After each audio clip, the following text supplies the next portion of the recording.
আমি এখন মান কচু রান্না করব ট্যাংরা মাছ দিয়ে। এজন্য পেঁয়াজ আর কাঁচা ঝালটা ভেজে নিচ্ছি। নিয়ে পেঁয়াজটা একটু ভাজা হয়ে গেলে এখন মশলাগুলো দিয়ে দেবো। পেঁয়াজটা ভাজা হয়ে গেছে, এখন আদা রসুন আর জিরা বাটা দিয়ে দিলাম।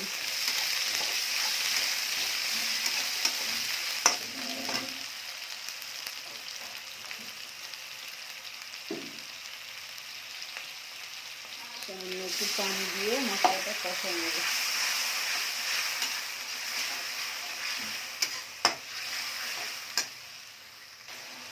লবণ, হলুদ, শুকনো ডাল,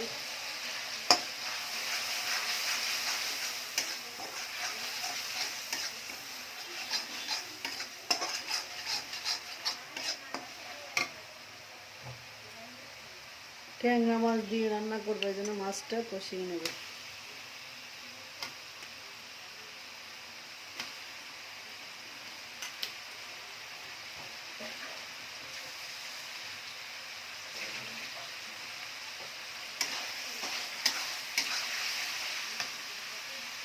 আমাদের একজন ট্যাংরা মাছ খায় না, তো সেজন্য তেলাপিয়া মাছ 2 পিস।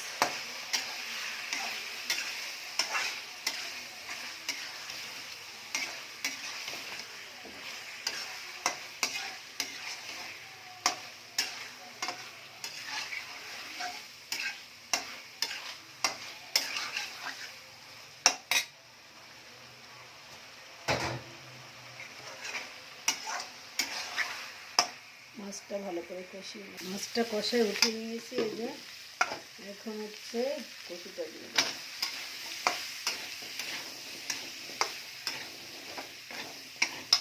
কচুটা ভালোভাবে কচুটা কষানো শেষ। এখন গরম পানি দিয়ে দেবো।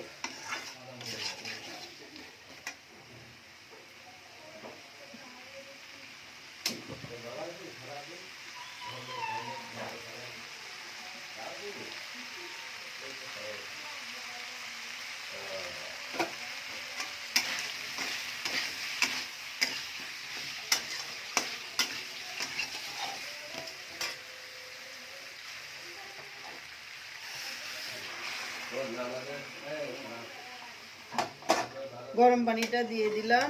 এখন হচ্ছে ঢাকনা দিয়ে দেব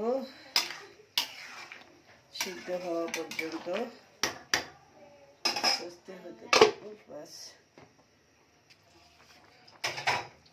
কচুটা সিদ্ধ হয়ে গেছে, এখন মাছটা দিয়ে দেব। এই যে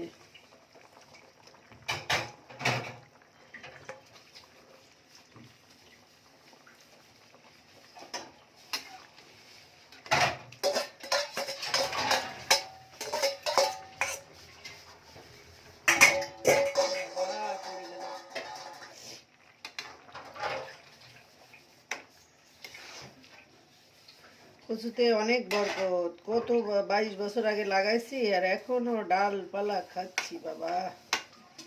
বাচ্চা বুচ্চি হতে হতে এই পর্যন্ত চলে আসছে।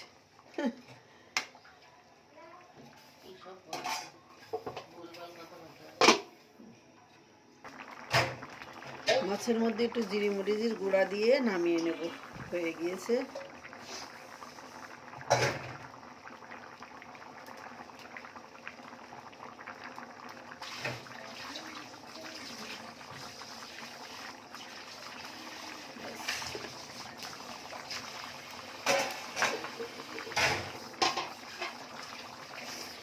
আল্লাহ হাফেজ। রান্নাটা কমপ্লিট। ভালো থাকবেন সবাই। আল্লাহ হাফেজ।